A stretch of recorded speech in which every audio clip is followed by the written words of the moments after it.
ब्रेकनंतर zero आवरमध्ये आपलं स्वागत आहे। आम्ही नेहमीच जनहिताची चर्चा आणि जनहिताच्या बातम्यांना प्राधान्य देत आलोय आणि त्याचाच एक भाग म्हणून एबीपी माझानं वैद्यकीय अभ्यासक्रमाशी संबंधित गोरखधंदा समोर आणलाय। खासगी वैद्यकीय महाविद्यालयातील एससी, एसटी, ओबीसी तसंच आर्थिक दुर्बल घटकातील विद्यार्थ्यांना फीसाठी लाखो रुपये मोजावे लागू शकतात। राज्य सरकारकडून डिसेंबर 2024 पर्यंत फी सवलतीचे पैसे मिळाले नाही तर फीचे संपूर्ण पैसे भरण्याबाबत विद्यार्थ्यांकडून प्रतिज्ञापत्र घेतलं जात आहे। खरं तर विद्यार्थ्यांकडून अशा प्रकारे प्रतिज्ञापत्र लिहून घेणं हे शुल्क नियामक प्राधिकरणाच्या आदेशाचं उल्लंघनच म्हणायला हवं। दरम्यान जर सरकारनं संबंधित कॉलेजना फी सवलतीचे पैसे दिले नाही तर फी पोटी भरावे लागणारे लाखो रुपये कुठून आणायचे असा यक्ष प्रश्न विद्यार्थी आणि त्यांच्या पालकांसमोर उभा ठाकलाय। तसंच संबंधित कॉलेज प्रशासनाचा सरकारवर भरोसा नाही काय असा देखील प्रश्न उपस्थित होतोय। हमें 5 लाख के अराउंड रहनी चाहिए एबीसी में, हाँ। एबीसी में, लेकिन सब जोड़ के और हाई डिपॉजिट लगा के वो 10,06,000 हो जा रहा है हॉस्टल मेस मिला के। अच्छा। और सर हॉस्टल मेस स्टूडेंट को कंपलसरी नहीं रहना चाहिए, हाँ। एफआर के गाइडलाइन के हिसाब से, लेकिन वो कह रहे हैं कि आपको कंपलसरी लेना पड़ेगा। अच्छा। अगर आप बिल्डिंग में बाजू में भी रहते हो कॉलेज की तो भी आपको लेना ही पड़ेगा, कंपलसरी है। और एक नोटिस भी उन्होंने निकाला है कि उसमें कह रहे हैं कि कैटेगरी में हो तभी भी आपको दिसंबर 2024 तक, वो कह रहे हैं कि अगर गवर्नमेंट हमें दिसंबर 2024 तक आपकी 50% हमें भरना है, 50% अगर गवर्नमेंट उन्हें नहीं देती है तो हम पूरी 100% फीस आपसे लेंगे। वो 100 सर जैसे 4.49 हमारी फीस बन रही है, तो उसका 9,98,000 ये टोटल फीस है सर। तो उसका 50% हमें 4,49,000 अभी भरना है। संस्था चालकांनी विद्यार्थ्यांकडून पैसे घेऊ नये अन्यथा कारवाई करावी लागेल असा इशारा वैद्यकीय शिक्षण मंत्री हसन मुश्रीफ यांनी दिलाय। तर सरकारने तुम्हाला परवानगी दिली म्हणून तुम्ही कॉलेज चालवत आहात अशा शब्दात मंत्री सुधीर मुनगंटीवार यांनी संस्था चालकांना सुनावलंय। नाही, आता अजिबात तसं करता कामा नये। शासनाचे पैसे थोडे मागे पुढे होतात, परंतु 100% खात्री शासनाच्या पैशाची असली पाहिजे। संस्था चालकांना मी विनंती आणि सूचना करेन की आपण असं करू नका, आपले शासनाचे पैसे निश्चित येतील। विद्यार्थ्यांच्याकडून ॲफिडेविट घेणं आणि हे करणं हे योग्य नाही, कायदेशीर नाही, आणि जर असे असले तर मग त्याची आम्ही दखल योग्य ती घेऊ। अशी शासनाची त्यांना बदनामी करता येणार नाही, तर आपण सक्त ताकीद त्याला देऊ। या संदर्भात काही आपल्याकडून सर्क्युलर काढण्यात येणार आहे का? स्पष्टपणे त्यांना आदेश तसे देण्यात येणार आहेत का? कारण अनेक मोठी महाविद्यालय आहेत। तात्काळ आम्ही त्याला आदेश देऊ, सत्वर आम्ही परिपत्रक काढू आजच्या आज। अशा तक्रारी जिल्हाधिकाऱ्यांपर्यंत आल्यास त्या ठिकाणी त्या केसच्या बद्दलची माहिती घेऊन त्या ठिकाणी कारवाई केली जाईल। सरकारने घोषित केलं आहे की तुम्ही ॲडव्हान्समध्ये त्यांना पैसे मागण्याचं कारण नाही आहे, तुम्हाला सरकारने परवानगी दिली आहे म्हणून तुम्ही कॉलेज चालवत आहात याची जाण ठेवा। ज्या दिवशी सरकार तुमची परवानगी काढून घेईल त्या दिवशी मग तुम्ही अडचणीत याल। तुम्हाला सरकारने परवानगी दिली, एक ठीक आहे, कधी 4 दिवस उशीर झाला असेल, पण तुम्ही आजपर्यंत सरकारने तुम्हाला जिथं पैसे द्यायचे तिथं दिले आहे। पण काँग्रेसच्या नादी लागून महाविकास आघाडीचं सरकार यावं यासाठी अशा पद्धतीने दुष्टबुद्धीने कोणतेही दुष्ट प्रयत्न करू नका। एबीपी माझाच्या या मोठ्या बातमीच्या दणक्यानं शुल्क नियामक प्राधिकरणाला अखेरीस खडबडून जाग आली आणि प्राधिकरणाकडून आतापर्यंत 22 खासगी वैद्यकीय महाविद्यालयांना फी संदर्भात कारणे दाखवा नोटीस बजावण्यात आली आहे।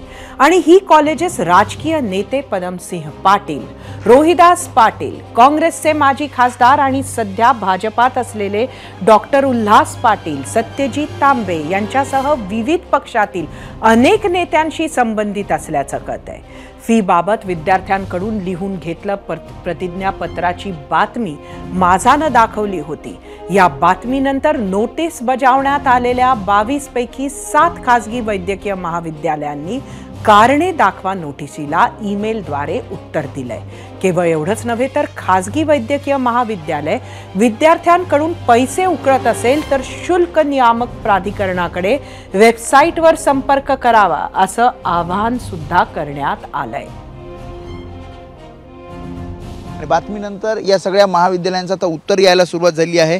काही मेल तुम्हाला आलेले आहेत आणि काय उत्तर देत आहे कॉलेज आता? नाही, आम्ही जसं स्टुडंट्सचा ग्रीव्हन्स आल्यानंतर आमच्या फीज रेग्युलेटिंग अथॉरिटीमध्ये, तेव्हा आम्ही ताबडतोब त्याच्यावर ॲक्शन घेतलं आणि जे कॉलेजनी एक्स्ट्रा आणि डिपॉझिटच्या नावावर एक्स्ट्रा फीज डिमांड केली होती स्टुडंट करून, त्यांना आम्ही शो कॉस्ट नोटीस दिलं आणि त्यांचा रिप्लाय पण आलेला आहे की असं बोलून की त्या रिप्लायमध्ये लिहिलेलं आहे की आम्ही घेत नाही, पण कसं आहे की स्टुडंटनी आम्हाला इथे लेखी तक्रार दिलेली आहे, त्याच्यावर आता शो कॉस्ट नोटीस दिलेला आहे, पुढची स्टेप आम्ही घेणार त्याच्यावर. ॲडव्होकेट धरम मिश्राजी, तुम्ही मला सांगा की जेव्हा शोकॉज नोटीस पाठवण्यात आली त्याच्यानंतर आता उत्तर येतं आहे, काही विद्यार्थ्यांनी तर ते प्रतिज्ञापत्र आणि नोटिसेससुद्धा तुम्हाला दाखवल्या होत्या, तर एक सदस्य म्हणून FRAचे आता पुढची ॲक्शन काय, कारण उत्तर आल्यानंतर? नाही, कसं आहे की जेव्हा आमच्याकडे एक तक्रार आली आणि तक्रार अशी पण आली आहे की काही रिझर्व कॅटेगरीचे स्टुडंट होते, त्यांच्याकडून ॲडव्हान्समध्ये फीज डिमांड केली होती, तर त्याच्यावर आम्ही कॉलेजांना शोकॉस्ट नोटीस दिलेली आहे आणि त्याच्यावर पुढची कारवाई करणार आणि आम्ही त्याच्यासाठी टू रीच रिमोट एरियामध्ये पण FRA-grievance@gmail.com नावाच्या डेडिकेटेड ह्या ईमेल ॲड्रेस पण सुरुवात केलेली आहे. शुल्क नियामक प्राधिकरणानं कोणकोणत्या कॉलेजेसना नोटीस पाठवली आहे त्यावर नजर टाकण्यासाठी जाऊया आपल्या मीडिया सेंटरवर. ही ती कॉलेजेस आहेत ज्यांनी प्रतिज्ञापत्र लिहून घेतलंय विद्यार्थ्यांकडनं. ACPM medical college Dhule, Terna medical institute Nerul, NKP Salve medical college Nagpur, Panjabrao Deshmukh medical college Amravati, MVP Vasantrao Pawar hospital Nashik, Godavari foundation Jalgaon, doctor Rajendra Gode medical college Buldhana, SMBT medical college Nashik,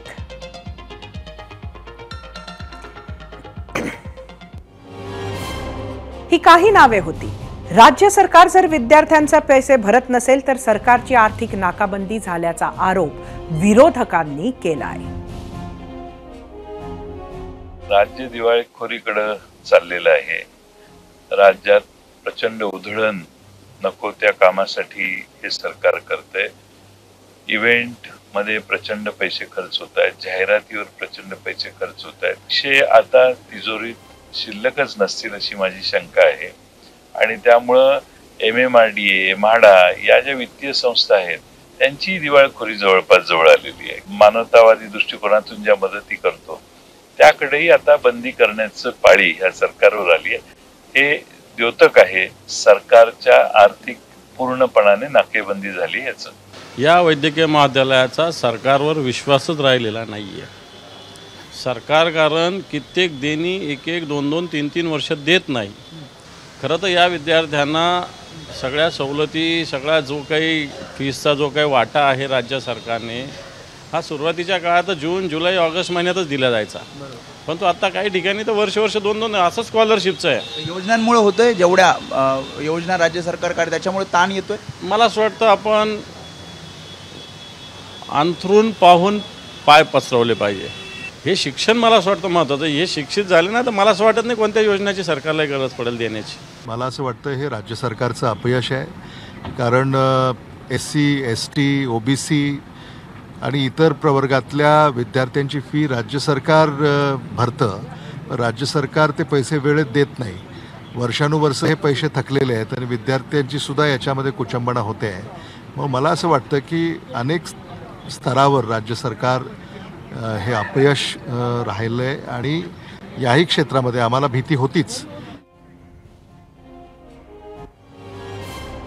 खरं तर निवडणुका जवळ आल्या आहे आणि त्यामुळे ही सर्व नेते मंडळी, खास विरोधक, असे मुद्दे सुद्धा राजकारणाशीच जोडताना आपल्याला दिसतात. ते मात्र विद्यार्थ्यांसाठी हा प्रश्न अतिशय गंभीर आहे. ABP माझा, उघडा डोळे बघा नीट.